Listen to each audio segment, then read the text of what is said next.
বাংলার ক্ষমতা কি দিল্লিতে 2023 সালের অক্টোবর মাসে ট্রেলার দেখিয়েছিলাম। আগামী দিনে আপনাদের পুরো সিনেমাটা দেখাবো। বাংলা, গুজরাট, মধ্যপ্রদেশ এক না। আর যারা বলছে যে তৃণমূল ভীত সন্ত্রস্ত, এখানে ক্যামেরার সামনে আমি অন রেকর্ড বলছি, বিজেপির যদি বুকের পাঁটা থাকে তাহলে চ্যালেঞ্জ অ্যাকসেপ্ট করবে। আমি তো অনেক চ্যালেঞ্জই দিই। বাংলার বকেয়া নিয়ে আমি বলেছি যে আপনারা আসুন, সংবাদ মাধ্যমে চ্যানেল বেছে নিন, সঞ্চালক বেছে নিন, সময় বেছে নিন, আমি যাচ্ছি, আপনারা আসুন। কেউ তো আসেনি। প্রধানমন্ত্রী জনসভা থেকে বলেছিল যে আমরা বাংলা আবাস যোজনায় এত টাকা দিয়েছি, হাজার হাজার কোটি টাকা দিয়েছি। আমি বলেছিলাম শ্বেতপত্র প্রকাশ করুন, পারেনি। জায়গা বাছুন, শ্বেতপত্র নিয়ে আসুন, আমরা আমাদের রিপোর্ট কার্ড নিয়ে যাচ্ছি, আসতে পারেনি। আজকে এদেরকে আবার চ্যালেঞ্জ দিচ্ছি। বিজেপির যত ছোট বড় মাঝারি নেতা আছে যারা জ্ঞান দিচ্ছে যে তৃণমূল কংগ্রেসের ভোট ব্যাংক ধসে যাবে।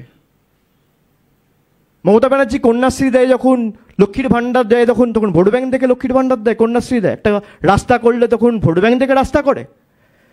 12 লক্ষ লোককে নিজের কোষাগার থেকে সাধারণ মানুষের উপর 10 পয়সার বাড়তি বোঝা না চাপিয়ে আমাদের সরকার বাড়ির টাকা দিয়েছে, যেটা কেন্দ্রের দেবার কথা, ভোট ব্যাংক দিয়ে দেখিয়েছে। দেখাতে পারবে একটা বার করে? আর আজকে তাদেরকে আবার বলছি যে আপনাদের ক্ষমতা থাকলে আপনারা এসআইআর করার পরেও তৃণমূল কংগ্রেসের যা ভোটের আসন ছিল 2021 সালে, একটা হলেও বাড়াবো, কমার জায়গায় নেই। আর বিজেপিকে 50-এ নামাবো। ক্ষমতা থাকলে চ্যালেঞ্জ অ্যাকসেপ্ট করুন। আর যদি আসন সংখ্যা বাড়ে এসআইআর হওয়ার পরেও, আপনারা যত ক্ষমতা আছে প্রয়োগ করুন, যত বল আছে। আগেও তো করেছেন, 100 দিনের টাকা আটকাতে পেরেছেন। এই 100 দিনের টাকা তো আমরা ছিনিয়ে আনবো। আইনত আমরা লড়বো, কন্টেম্পট ফাইল হবে যদি কোর্টের ভায়োলেশন আপনারা না, কোর্টের গাইডলাইন যদি আপনারা ভায়োলেট করেন, তার সাথে পলিটিক্যাল লড়াইও হবে।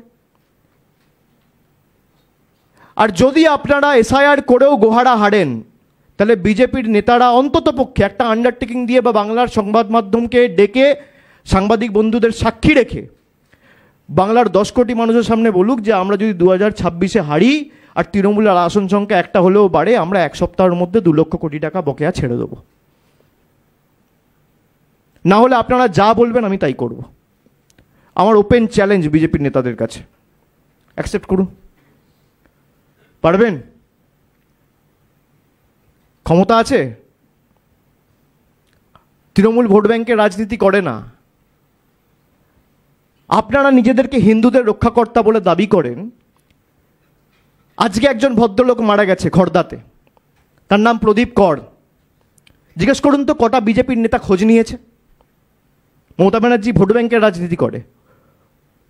প্রথম যদি তার বাড়িতে কেউ গিয়ে থাকে, সাহায্যের হাত বাড়াতে তৃণমূলের লোকেরা গেছে। এসআইআর ঘোষণা হওয়ার পর থেকে এই রিজেন্ট কলোনি, নেতাজি নগর, 2 জন ব্যক্তি মারা গেছে। কালকে এসআইআর ঘোষণা হয়েছে, আমি তার পরিবারের সদস্যদের সাথে যোগাযোগ করেছি। আমি জানতে পেরেছি যে কালকে এসআইআর হওয়ার পর, ঘোষণা হওয়ার পর ভদ্রলোক এতটাই ভীত সন্ত্রস্ত হয়ে গেছে যে কোনোদিন নিজের শোয়ার ঘরে গিয়ে তিনি ছিটকানি আটকে বা দরজা বন্ধ করে কোনোদিন ঘরে শোয় না। তার বৌদি বলছে যে দরজার খিলটা আটকে ছিটকানি মেরে তিনি শুতে গেছেন। আজকে তার মৃতদেহ উদ্ধার করছে এবং তার সাথে তার সুইসাইড নোট। সেই সুইসাইড নোটে প্রয়াত প্রদীপ কর, যার 57 বছর বয়স,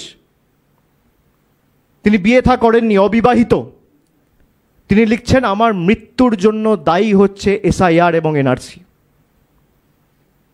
আর কত রক্ত চান জ্ঞানেশ কুমার? আর কত রক্ত চান অমিত শাহ? এত ঔদ্ধত্য, এত অহংকার, মানুষের প্রাণ, এদের তো কোনো যায় আসে না। মানুষের প্রাণের তো এদের কাছে কোনো দাম নেই। আমাদের কাছে তো মানুষের জীবন বা মানুষের প্রাণ অমূল্য, মূল্যাতীত, মণিমুক্তের মতো।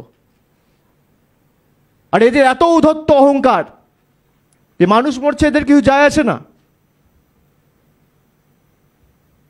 প্রায় 700 জন কৃষক মারা গেছে কালো কৃষি আইনের কারণে। একবার খোঁজ নিয়েছে? এনআরসির কারণে কত লোক ভয়ে আত্মহত্যা করেছে? আজকে এসআইআর কারণে করছে। খেলা আপনারা শুরু করলেন, শেষ আমরা করব। আমি বিজেপির ছোট বড় মাঝারি সব নেতাকে বলছি, যারা 2 বছর রাজনীতি করেনি তারা জ্ঞান দেবে, যাদের কাউন্সিলর ভোটে জেতার দম নেই তারা বড় বড় ভাষণ দেবে। 10 বছর আজকে মোদী সরকার ক্ষমতায়, 11 বছর।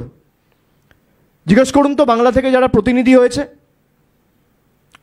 2019 থেকে তো 18 জন ছিল, 2024-এ 12 জন হয়েছে। একটা চিঠি লিখে কোনোদিন বলেছে যে গরিব মানুষের প্রায় 2 কোটি মানুষ, 2,58,00,000 মানুষের জীবন জীবিকাই 100 দিনের কাজের উপর নির্ভরশীল? একটা চিঠি লিখে কোনোদিন প্রধানমন্ত্রীকে বা সংশ্লিষ্ট দপ্তরের আধিকারিক বা কোনো মন্ত্রীকে বলেছে যে বাংলার প্রতি এই বঞ্চনা বন্ধ করা হোক, বাংলার প্রাপ্য ছেড়ে দেওয়া হোক? বাংলার মানুষের ভোটে যারা নির্বাচিত তারা দিল্লির কৃতদাসত্ব করছে, লজ্জা নেই এদের? আরো ভালো ভালো খবর দেখতে সাবস্ক্রাইব করুন বাংলা হান্টের ইউটিউব চ্যানেল। বাংলা হান্টের আরো খবর দেখতে নজর রাখুন। বাংলা খবর মানেই বাংলা হান্ট।